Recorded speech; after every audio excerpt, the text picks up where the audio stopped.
Edward runs a 2.5-acre maize farm on the outskirts of Lusaka. On Christmas Eve last year, he planted a new crop of maize. At first, everything went well, but about 2 or 3 weeks later, he began to find some worms eating the roots that had just grown.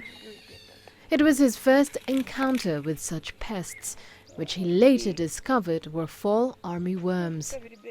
They're all over. We are looking for chemicals, but because we don't have money, that's why we are trying to crush them by the maize.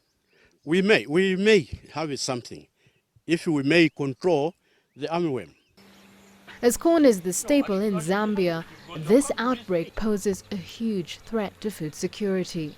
The government says it has allocated more than $300 million for pest control.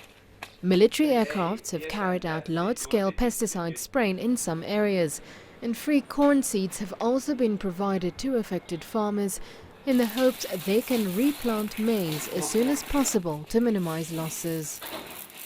Currently, we can't prevent the pest from expanding, but what we are doing is to ensure that wherever there is a reported outbreak, we are able to institute the control measures as quickly as possible.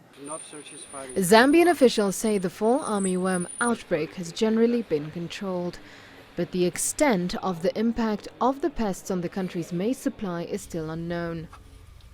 The United Nations Food and Agriculture Organization recently held an emergency meeting in Zimbabwe to discuss how to ward off the spread of the armyworm invasion, which is in large parts of southern Africa. Galang, CGTN.